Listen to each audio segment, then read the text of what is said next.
Cumprimento a todos os meus irmãos com a paz de Jesus. Seja bem-vindo ao estudo da lição da Escola Sabatina número 8, Luz do Santuário. Antes de começar, vamos orar.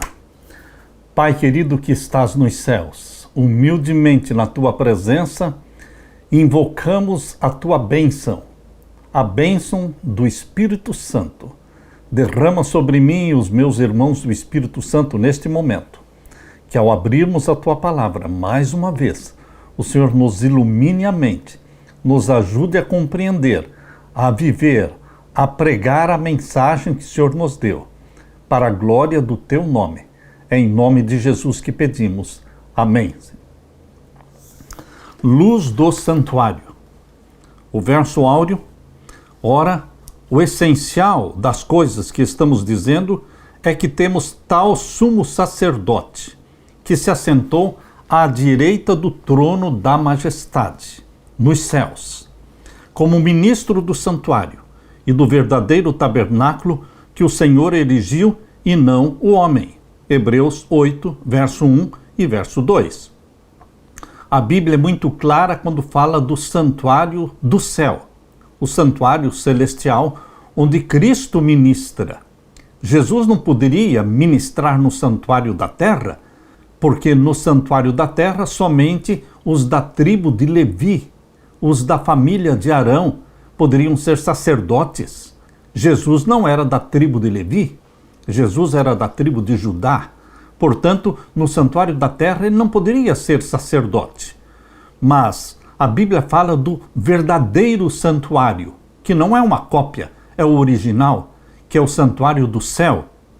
Ora, o essencial das coisas que estamos dizendo é que temos tal sumo sacerdote que se assentou à direita do trono da majestade nos céus, como ministro do santuário e do verdadeiro tabernáculo que o Senhor erigiu e não o homem. Este é o verdadeiro santuário, o eterno santuário do céu. Depois do desapontamento de 22 de outubro de 1844, alguns mileritas compreenderam que a profecia dos 2.300 anos não diziam respeito à segunda vinda de Jesus. Como foi entendida, foi um equívoco, mas a profecia dos 2.300 anos estava apontando para o momento em que o juízo celestial começaria. Queridos, purificação do santuário é o que diz ali em Daniel 8,14, até 2.300 tardes e manhãs e o santuário será purificado. Purificação do santuário nunca foi uma referência à segunda vinda de Jesus. É uma referência ao dia da expiação, o dia 10 do 7º mês, entendendo que as festas do santuário terrestre eram festas proféticas apontando para o ministério de Jesus no santuário celestial. Portanto, meu querido irmão, o santuário celestial é o único, verdadeiro e eterno que permanece para todo sempre, como está revelado no livro de Hebreus. Hebreus revela o santuário celestial, mas não somente o livro de Hebreus. Em Apocalipse capítulo 4, nos fala também do santuário celestial. Por quê? A sétima igreja é Laodiceia, é o povo do juízo. Portanto, o Apocalipse fala do povo do juízo, a igreja do juízo, que era a última igreja, igreja de Laodiceia. E então, o capítulo 4 fala da sala do juízo, o capítulo 5 de Apocalipse fala do livro do juízo, o capítulo 6, 7 e 8 de Apocalipse mostram o desenrolar do juízo celestial, o processamento do juízo celestial em 7 fases de selamento do povo de Deus. A purificação do santuário no céu era o cumprimento da purificação simbólica do santuário terrestre, ensinada no livro de Levítico. Para entender melhor essa importante verdade, observemos o paralelo entre Daniel capítulo 7 e Daniel capítulo 8. Em Daniel capítulo 7 nós temos 4 animais, o leão representando Babilônia, e então o urso representando a Medopérsia, e o leopardo representando a Grécia, e o animal terrível representando o Império Romano. Depois do Império Romano, o capítulo 7 fala do juízo celestial. E no capítulo 8, O capítulo 8 não tem Babilônia, porque Babilônia já tinha passado, e então começa com a Medo-Pérsia, e então vem a Grécia, e depois vem Roma, e depois de Roma, então o capítulo 8 fala sobre a purificação do santuário. Tanto o capítulo 7 como o capítulo 8 terminam falando do santuário celestial, do juízo celestial. Assim como Daniel trata extensivamente do santuário celestial, do juízo celestial, devemos entender que o foco do livro de Daniel é o santuário celestial, o juízo celestial. Portanto, meus queridos, podemos esperar também que o livro do Apocalipse vai tratar extensivamente do santuário celestial e principalmente do juízo celestial. Exatamente. O Apocalipse capítulo 1 começa falando do santuário celestial, mostrando o lugar santo. Capítulo 1 de Apocalipse mostra Jesus Cristo vestido como um sacerdote no lugar santo do santuário celestial. E então vem a história das 7 igrejas, e então quando chega no capítulo 3, a igreja de Laodiceia fala que esta é a igreja do juízo, povo do juízo. Este é o significado da palavra Laodiceia. E na sequência vem a sala do juízo, capítulo 4 de Apocalipse, e o livro do juízo, capítulo 5, e o descelamento do livro do juízo em 7 fases. Esses paralelos entre Daniel e Apocalipse são genuínos, porque Daniel e Apocalipse devem ser entendidos como sendo um só livro, pois falam dos mesmos assuntos. Então, queridos, em vez de usar somente o capítulo 14 de Apocalipse, versos 6 e 7, para falar do juízo celestial, Deus extensivamente, intencionalmente, usa o capítulo 4, 5, 6, 7 e 8 do livro do Apocalipse para mostrar os detalhes do processamento do juízo celestial. A Deus toda a glória. Na parte de domingo, o santuário celestial. Apocalipse capítulo 11, verso 19, fala do santuário celestial. Apocalipse capítulo 15, versos 5 a 8, fala do santuário celestial. Apocalipse 16, verso 1, fala do santuário celestial.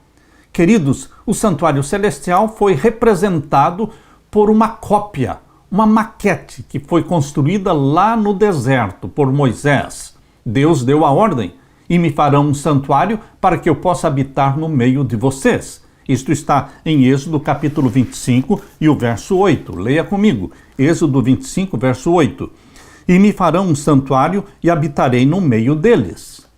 O santuário celestial já existia, mas não estava funcionando, porque o Filho de Deus, o Cordeiro de Deus que tira o pecado do mundo, ainda não tinha morrido.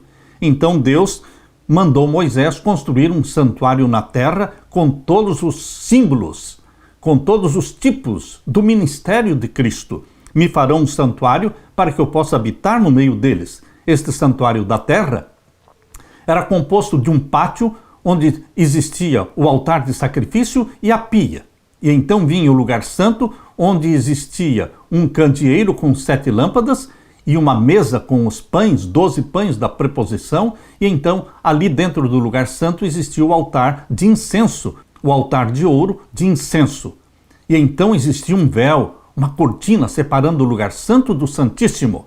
E depois do véu, no Santíssimo existia a Arca do Concerto, com os 10 mandamentos dentro, e o Shekinah, a glória de Deus, presente em cima do propiciatório, em cima da arca, sendo ladeada por 2 anjos querubins. Queridos, este era o santuário da terra, construído por Moisés no deserto. Aqui diz no capítulo 25 de Êxodo, verso 9, conforme a tudo que eu te mostrar. Portanto, o santuário da terra foi feito exatamente como Deus mostrou, com a cópia que Deus deu, conforme a tudo que eu te mostrar, para modelo do tabernáculo e para modelo de todos os seus vasos, assim mesmo o fareis. Este modelo que foi dado para Moisés foi um modelo conforme o santuário celestial, o verdadeiro santuário. Por isso, meus queridos, quando nós comparamos o Antigo e o Novo Testamento, nós compreendemos a doutrina do santuário. Abra sua Bíblia agora em Hebreus capítulo 8, e vamos ver então os versos 1 até o verso 6. Ora, a suma do que temos dito é que temos um sumo sacerdote, tal que está sentado nos céus à destra do trono da majestade. O santuário celestial não está vazio. Existe ali um sacerdote. Não é da tribo de Levi, não é da família de Arão, mas é Jesus Cristo, feito, escolhido e eleito como sacerdote do santuário celestial.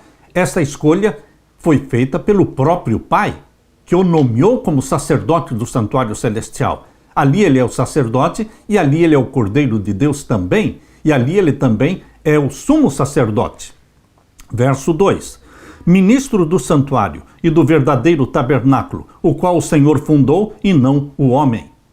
Porque todo sumo sacerdote é constituído para oferecer dons e sacrifícios, pelo que era necessário que este também tivesse alguma coisa que oferecer. No santuário da terra, os sacerdotes ofereciam sacrifícios animais.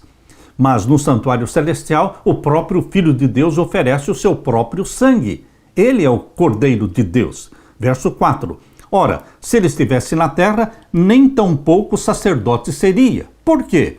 Porque no sacerdócio terrestre, somente os da família de Arão, da tribo de Levi, poderiam ser sacerdotes. Mas Jesus era da tribo de Judá. Por isso, Hebreus capítulo 8, verso 4 explica.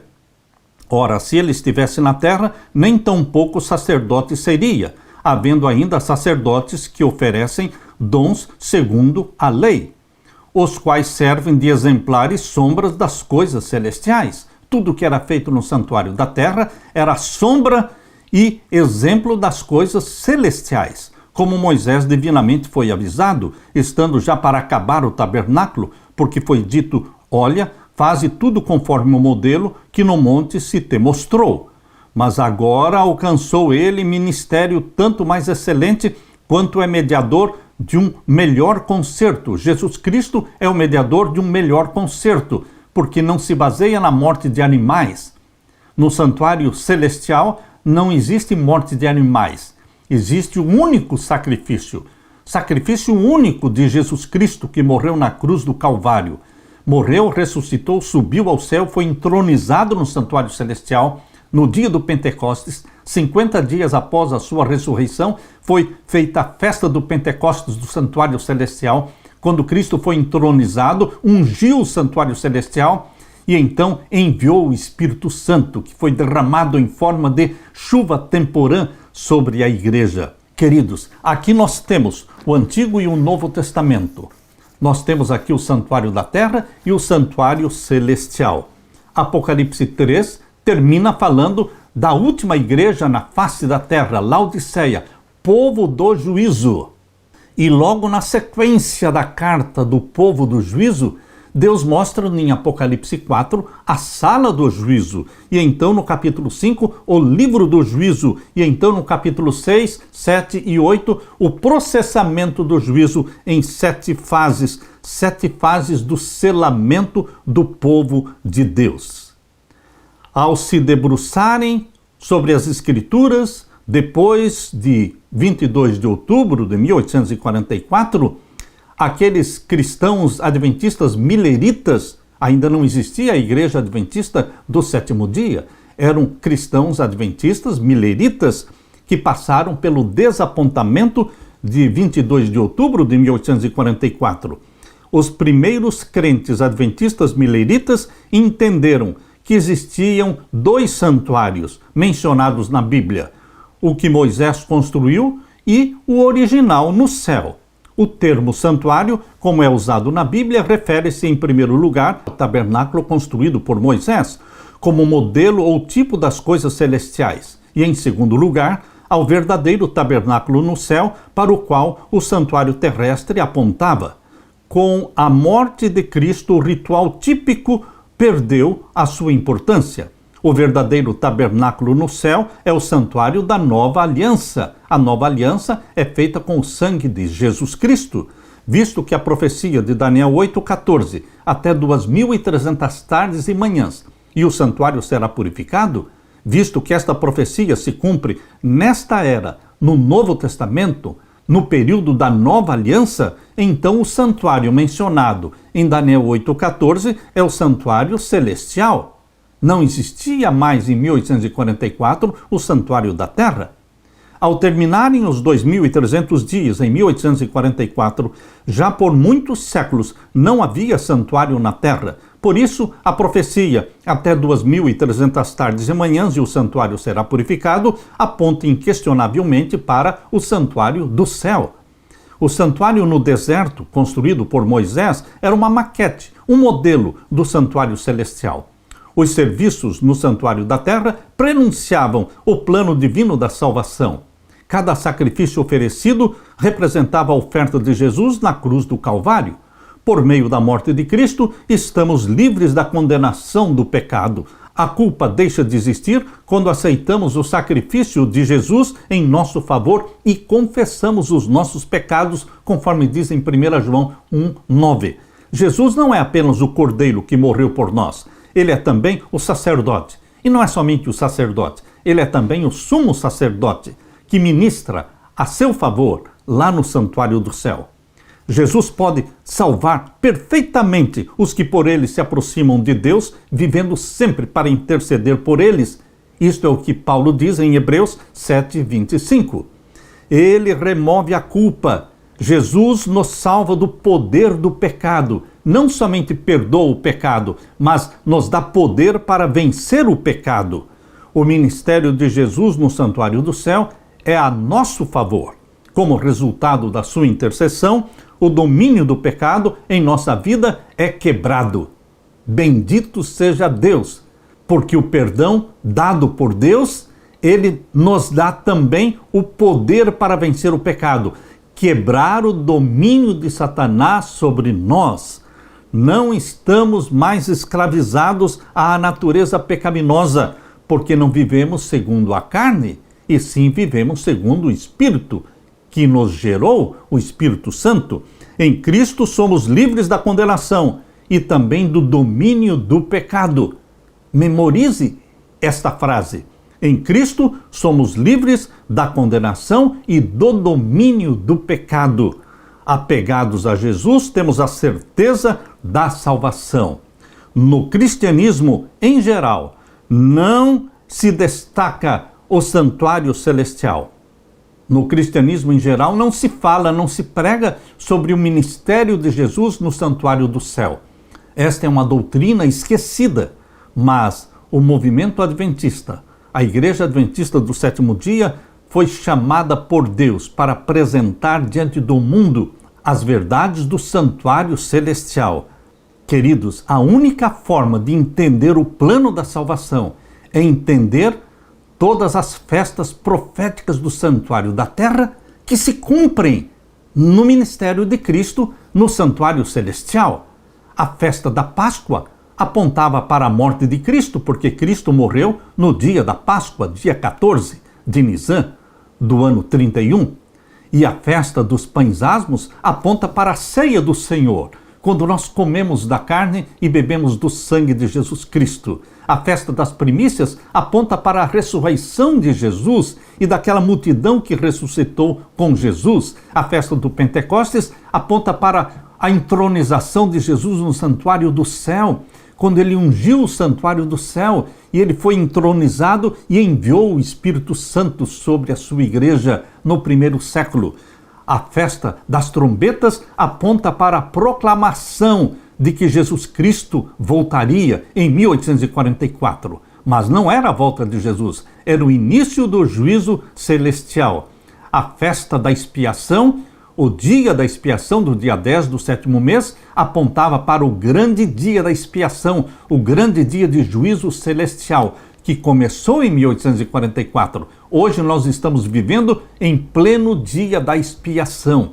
E a última festa, a festa dos tabernáculos, conhecida como a festa da colheita, aponta para a volta de Jesus para colher a grande seara de salvos e levar essa seara para o céu.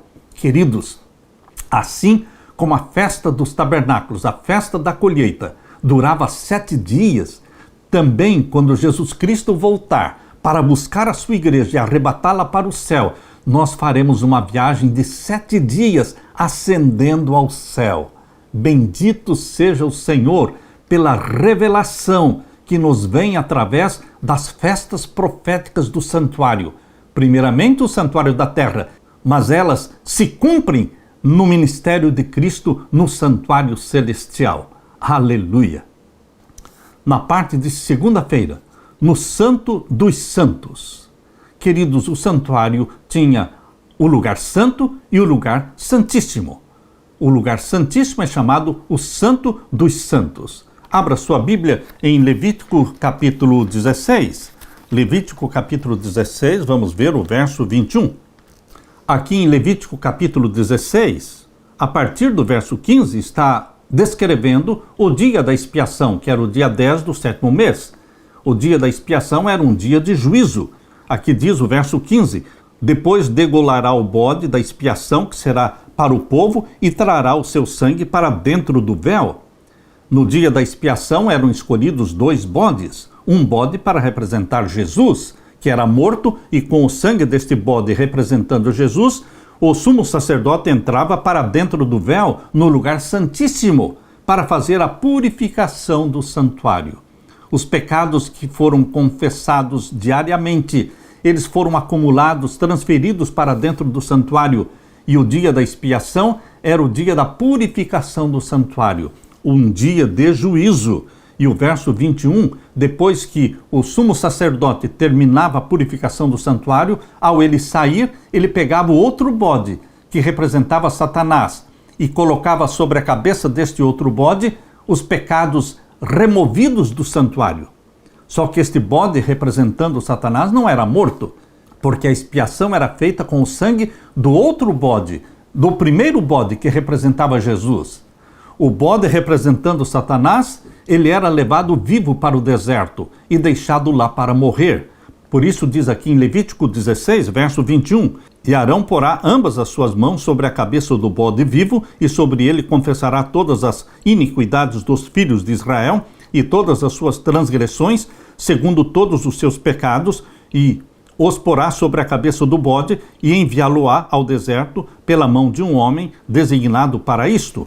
E ele era levado então para o deserto. Isto acontecia no 7º mês, no dia 10 do 7º mês. Como diz aqui o verso 29, isto vos será por estatuto perpétuo no 7º mês, ao 10 do mês. Afligireis as vossas almas, e nenhuma obra fareis, nem o natural, nem o estrangeiro, que peregrina entre vós. Verso 31, é um sábado de descanso para vocês, e afligireis as vossas almas. Isto é o estatuto perpétuo. O dia da expiação, o dia 10 do 7º mês, era um sábado cerimonial, ninguém trabalhava. Aliás, existiam 7 sábados cerimoniais. Eram 7 festas proféticas no santuário da terra, eram 7 sábados cerimoniais, que não tem nada a ver com o sábado semanal. O sábado semanal está na lei de Deus, os 10 mandamentos. Os sábados cerimoniais destas 7 festas proféticas, eles existem ali na lei chamada de Lei de Moisés.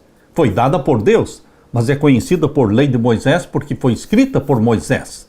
Mas os 10 mandamentos foram escritos diretamente pelo dedo de Deus. E nos 10 mandamentos está o sábado semanal, que não depende de uma data fixa do mês. É o 7º dia de cada semana. Queridos, no Santo dos Santos, no Santíssimo, era realizada a festa da expiação. Era um único dia no ano, dia 10 do 7º mês, que o sumo sacerdote penetrava no lugar santíssimo para fazer a purificação do santuário. Exatamente como Paulo fala no livro de Hebreus.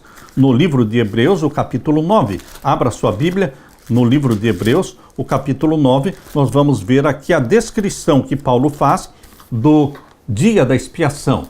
Capítulo 9, vamos ler aqui Hebreus capítulo 9, primeiramente vamos ler o verso 7.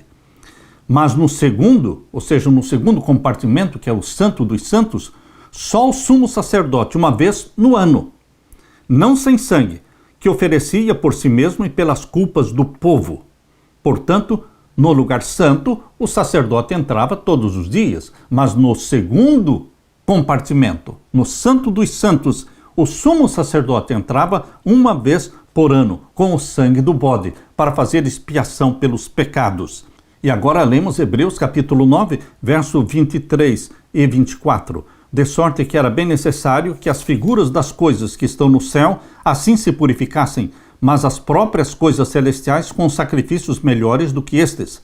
Porque Cristo não entrou num santuário feito por mãos, figura do verdadeiro, porém no mesmo céu, para agora comparecer por nós perante a face de Deus, nem também para si mesmo se oferecer muitas vezes, como sumo sacerdote cada ano entra no santuário com sangue alheio.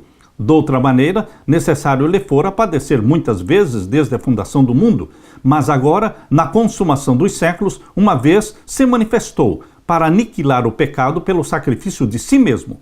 E como aos homens está ordenado morrerem uma vez, vindo depois disto o juízo, assim também Cristo, oferecendo-se uma vez para tirar os pecados de muitos, aparecerá segunda vez, sem pecado, aos que o esperam para a salvação. Meu querido irmão, no dia 10 do 7º mês era o Yom Kippur. Yom Kippur, o dia da expiação, mencionados em Levítico 16 e Levítico 23. Ali foram dadas todas as instruções. Todas as atividades regulares cessavam neste dia 10 do 7º mês. Todos jejuavam. Enquanto o sumo sacerdote estava na presença de Deus no lugar santíssimo, em favor do povo, todos faziam o exame de consciência e buscavam a Deus em confissão.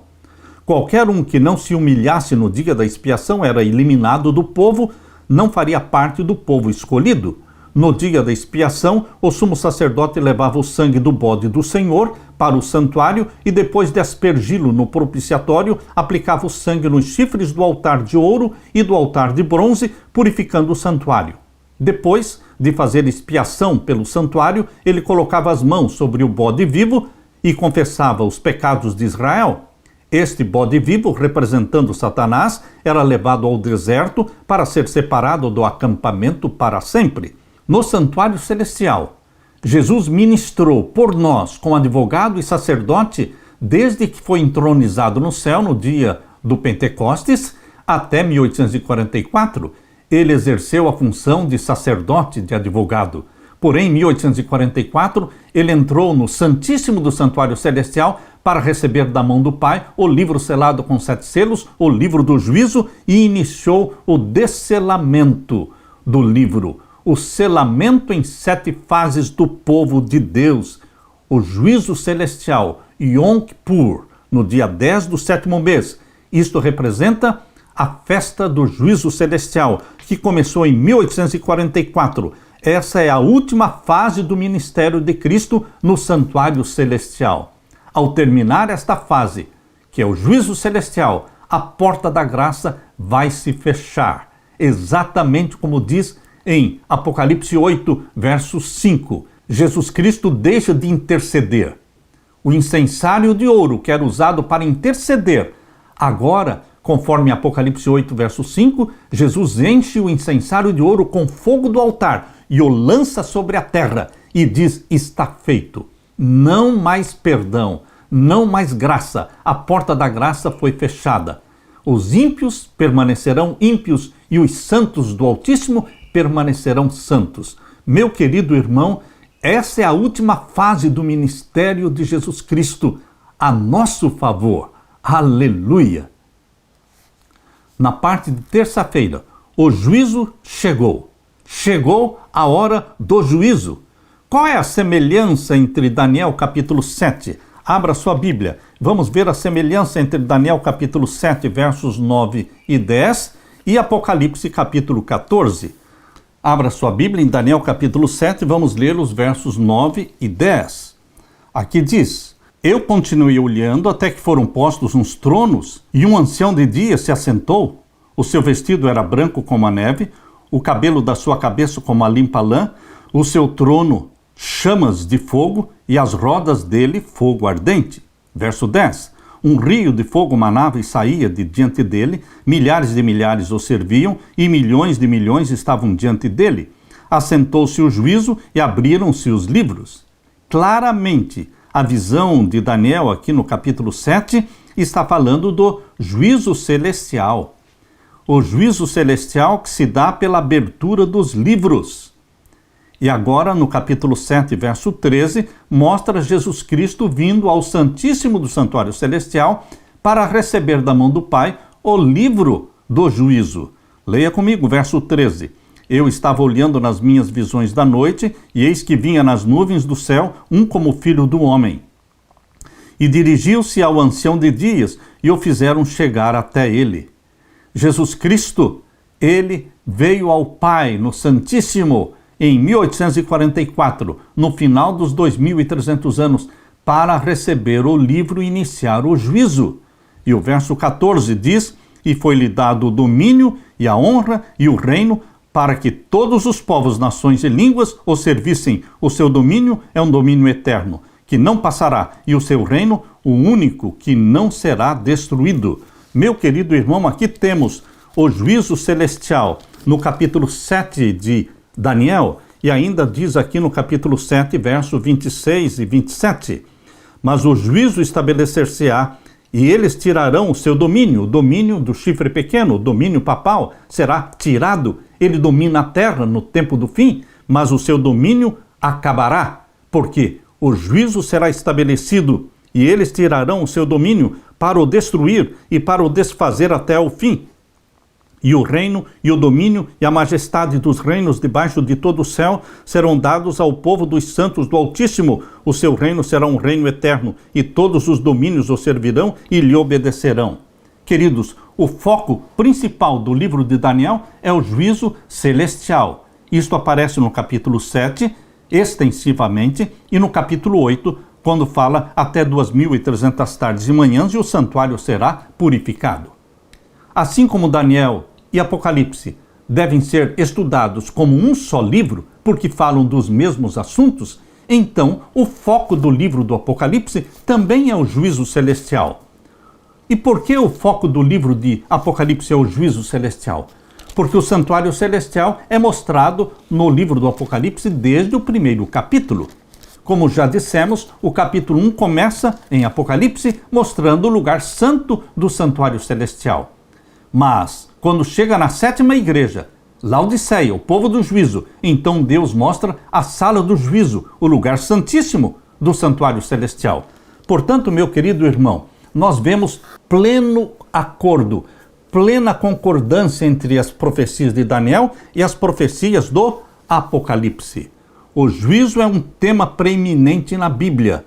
Deus há de trazer a juízo todas as obras, até as que estão escondidas, quer sejam boas, quer sejam más. Eclesiastes 12, 14. Jesus chamou a atenção dos seus ouvintes para o juízo futuro, quando disse: as pessoas darão conta de toda palavra inútil que proferirem.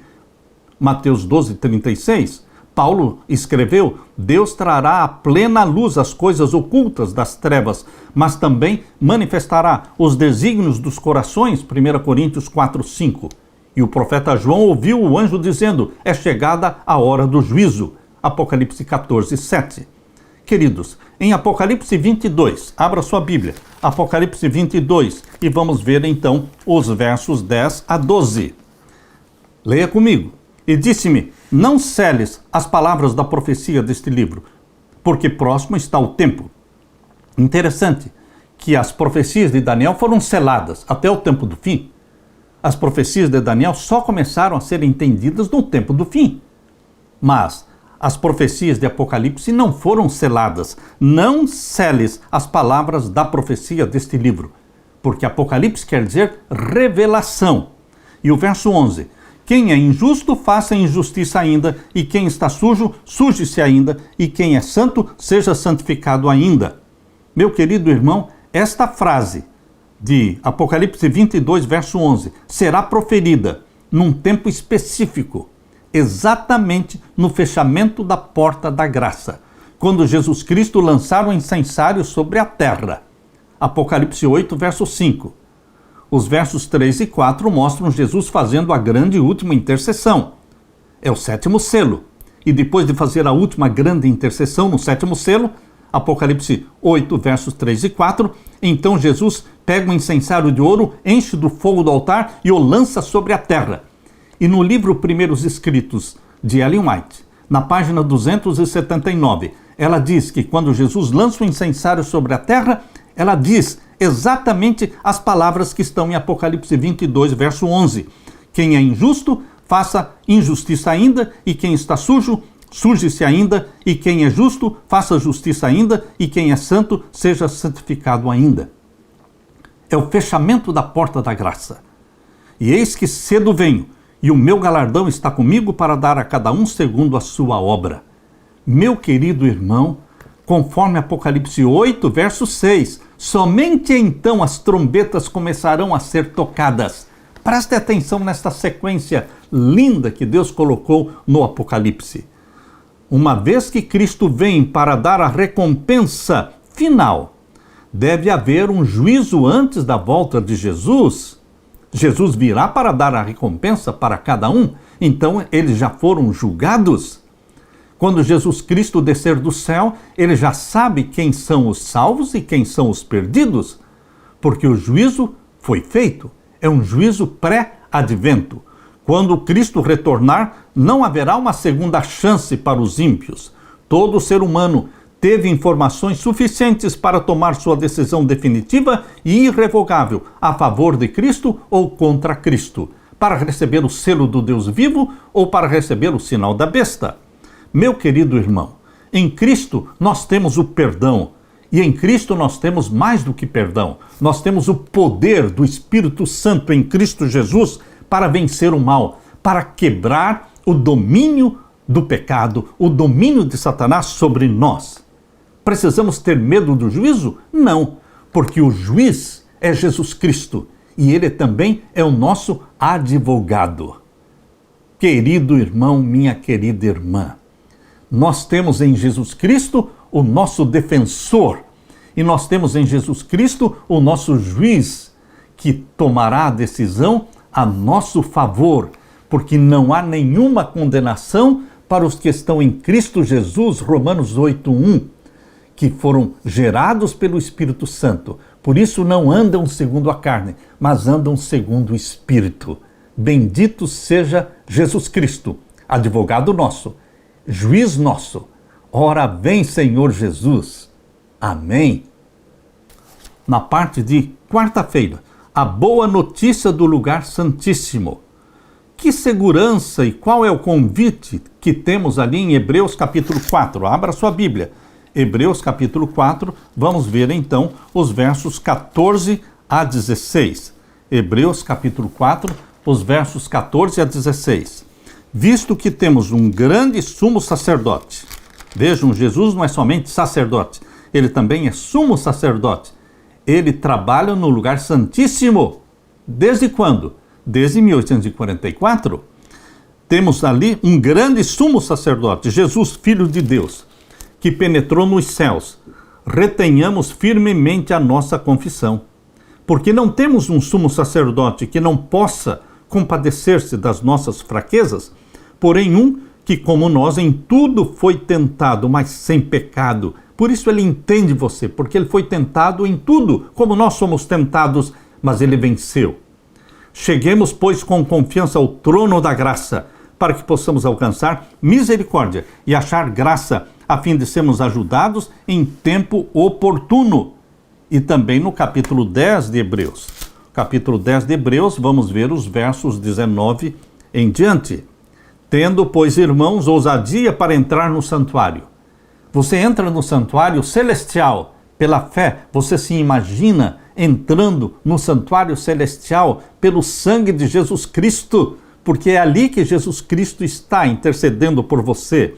Tendo, pois, irmãos, ousadia para entrar aonde? No santuário, pelo sangue de Jesus, pelo novo e vivo caminho que Jesus abriu pelo seu sangue, que ele nos consagrou, diz aqui, pelo véu, isto é, pela sua carne. Lembra-se vocês que o véu que separava o lugar santo do santíssimo, ele rasgou de cima a embaixo exatamente no momento em que Jesus morreu na cruz? Isso mostra que o santuário da terra terminou. Ali inaugurava-se a nova aliança pelo sangue de Jesus. O véu do templo se rasgou de cima a embaixo, dando acesso para você e para mim ao santuário do céu, pelo sangue de Jesus. E aqui diz o verso 21, e tendo um grande sacerdote sobre a casa de Deus, cheguemo-nos com verdadeiro coração, em inteira certeza de fé, tendo os corações purificados da má consciência e o corpo lavado com água limpa, retenhamos firmes a nossa confissão, a confissão da nossa esperança, porque fiel é o que nos prometeu. E consideremo-nos uns aos outros para nos estimularmos ao amor, à caridade e às boas obras. Meu querido irmão, hoje você e eu temos acesso ao céu, ao santuário celestial, pelo sangue de Cristo.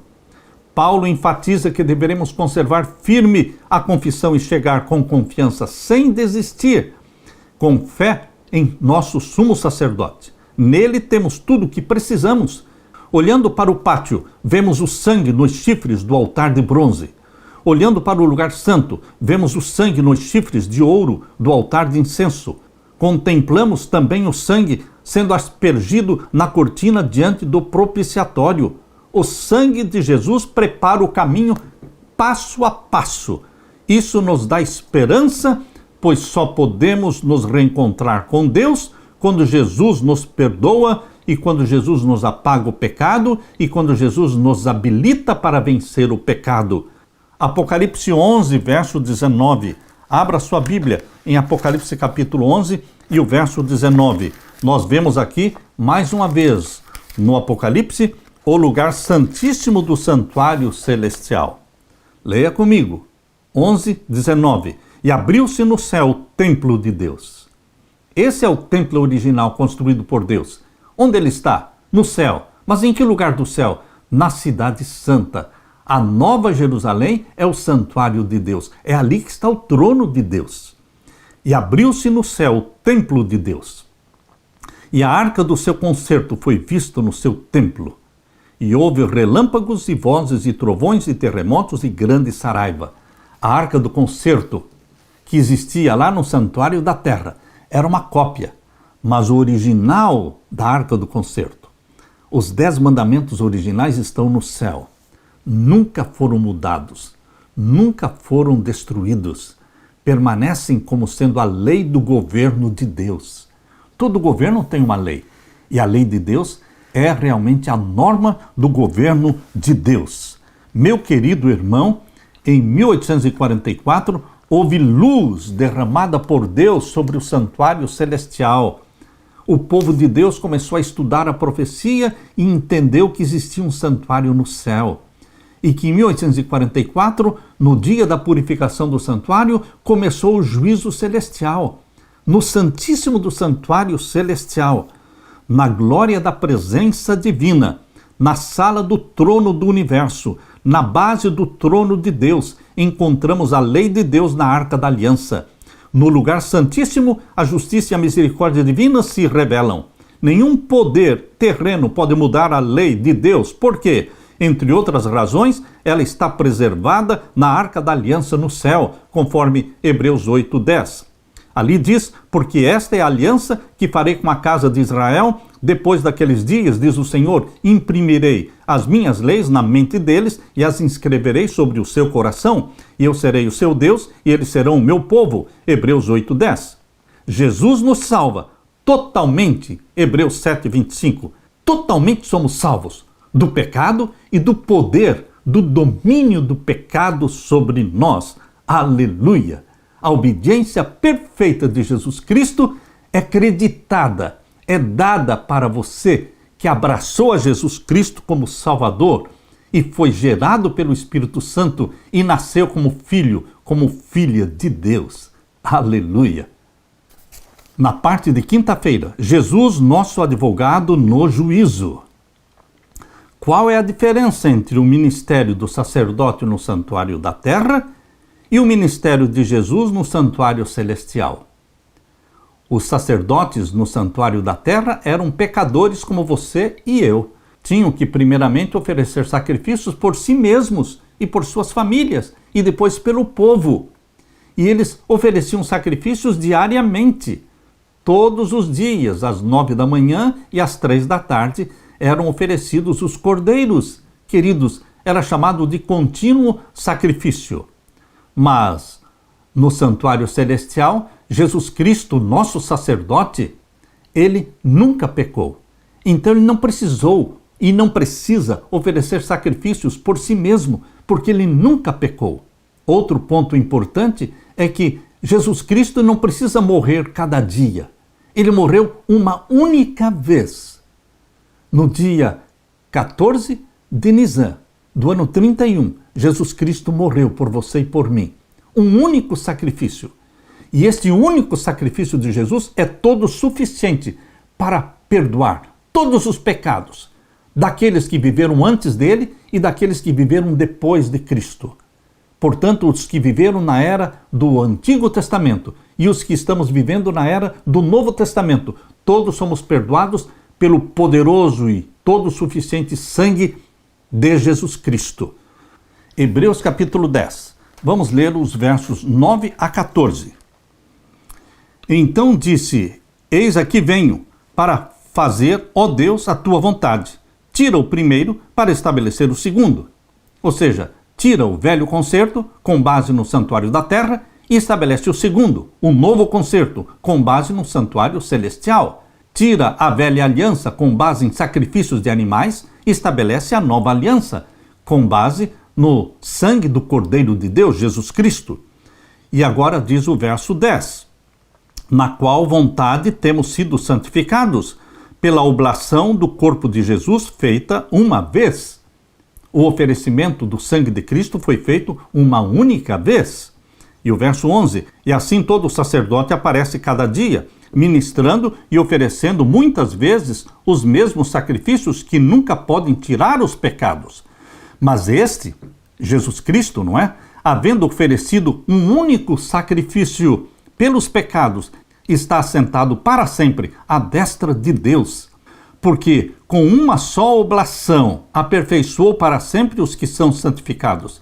E também o Espírito Santo nolo testifica, porque depois de haver dito: este é o concerto que farei com eles depois daqueles dias, diz o Senhor, porei as minhas leis em seus corações e as escreverei em seus entendimentos, acrescenta: e jamais me lembrarei dos seus pecados e das suas iniquidades. No Antigo Testamento a lei estava escrita em pedra, mas no Novo Testamento a nova aliança, que derrama sobre você o Espírito Santo, a lei de Deus é escrita em nosso coração. É uma diferença muito grande. O Espírito Santo escrevendo os 10 mandamentos na nossa mente, no nosso coração. Por isso nós podemos dizer, como Jesus falou: deleito-me em fazer a tua vontade, ó Deus meu, a tua lei está dentro do meu coração. Queridos, vamos ler agora Hebreus capítulo 6. Hebreus capítulo 6 e os versos 18 a 20. Hebreus 6 e os versos 18 a 20. Para que, por duas coisas imutáveis, nas quais é impossível que Deus minta, tenhamos a firme consolação, nós, os que pomos o nosso refúgio em reter a esperança proposta. Duas coisas nas quais é impossível que Deus minta. Deus não mente. Deus é impossível mentir. E Ele prometeu a salvação pelo sangue de Jesus. Essa é a esperança proposta. Verso 9. A qual temos como âncora da alma segura e firme, e que penetra até o interior do véu.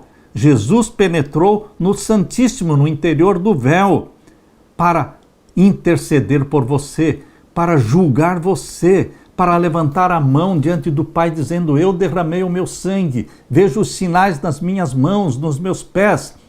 Estes são os sinais do preço que eu paguei por este que está suplicando perdão. Com base no sangue de Cristo, na intercessão de Jesus Cristo, nós somos salvos, o qual temos como âncora da alma segura e firme e que penetra até o interior do véu, onde Jesus, nosso precursor, entrou por nós, feito eternamente sumo sacerdote, segundo a ordem de Melquisedeque. Jesus Cristo é o sacerdote é o sumo sacerdote segundo a ordem de Melquisedeque. Como entender Melquisedeque?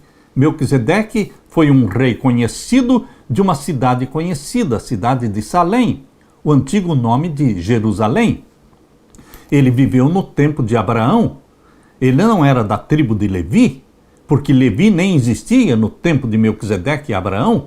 Levi ainda não tinha nascido, mas Melquisedeque foi escolhido por Deus para ser um sacerdote que não era da tribo de Levi, porque ele era um símbolo de Jesus. Foi escolhido e foi eleito por Deus o Pai para ser sacerdote seu e meu, sem ser da tribo de Levi.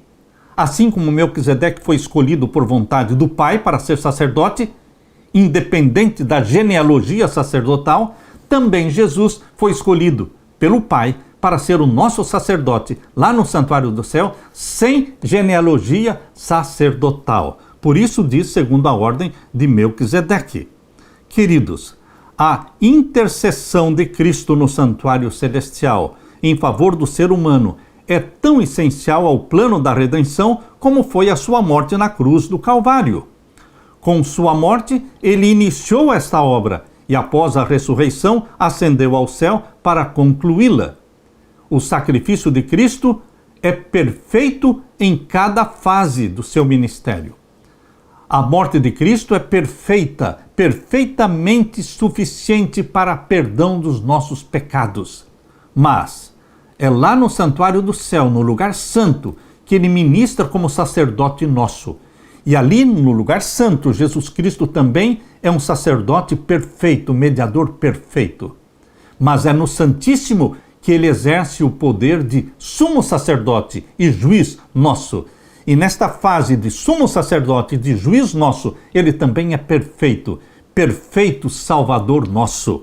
Meu querido irmão, ali no santuário do céu se reflete a luz da cruz do Calvário. Ali podemos obter uma compreensão mais clara dos mistérios da redenção. Jesus abriu o caminho para o trono do Pai e, por meio da sua mediação, o desejo sincero de todos os que a ele se aproximam, pela fé, pode ser apresentado diante do Pai. O plano da salvação acaba com o grande conflito e resgata a terra das garras de Satanás. Jesus revelou o amor de Deus a um mundo em necessidade e a um universo expectante. Sua morte revelou a maldade do pecado e ofereceu salvação. Bendito seja Deus por Jesus Cristo ser constituído sacerdote, advogado nosso e sumo sacerdote nosso. Meu querido irmão, desde 1844 estamos vivendo o grande dia da expiação, a grande festa da expiação do santuário celestial, Yom Kippur do santuário celestial. O juízo celestial começou pelos mortos em 1844 e não acabou ainda. Por que não acabou ainda? Porque não começou o juízo dos vivos.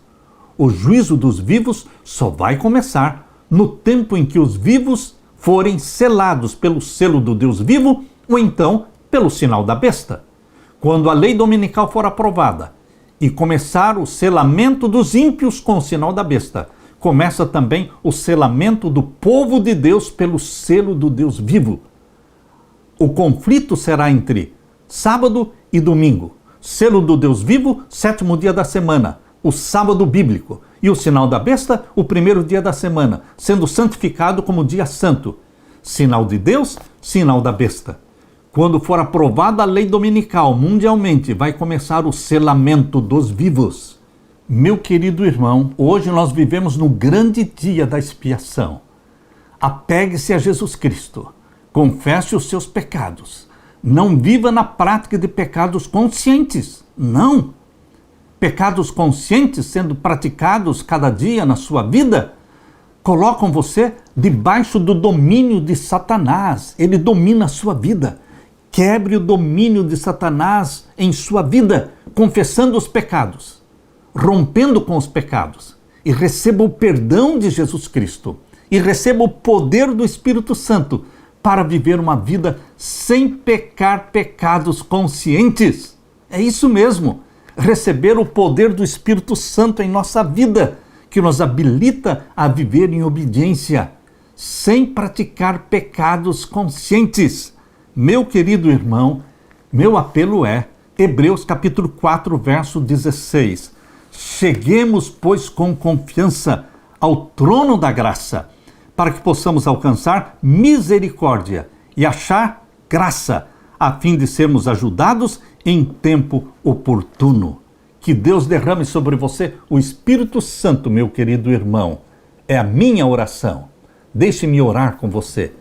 Pai querido que estás nos céus, obrigado pela explanação que o Senhor nos deu, pela explicação da doutrina do santuário. O santuário da terra com suas festas proféticas e o santuário celestial com as suas festas proféticas. Ó meu querido Jesus, volte logo nos buscar. Estamos ansiosos por contemplar o nosso Senhor Jesus descendo do céu com poder e glória, para então realizar a festa da colheita, colhendo-nos para o reino de Deus e levando-nos numa viagem de 7 dias em direção ao céu, em direção à Nova Jerusalém. Volte logo, meu Jesus, é a nossa súplica. Em teu nome suplicamos. Amém, Senhor. Deixo com você, meu irmão, minha irmã, a paz de Jesus. Amém.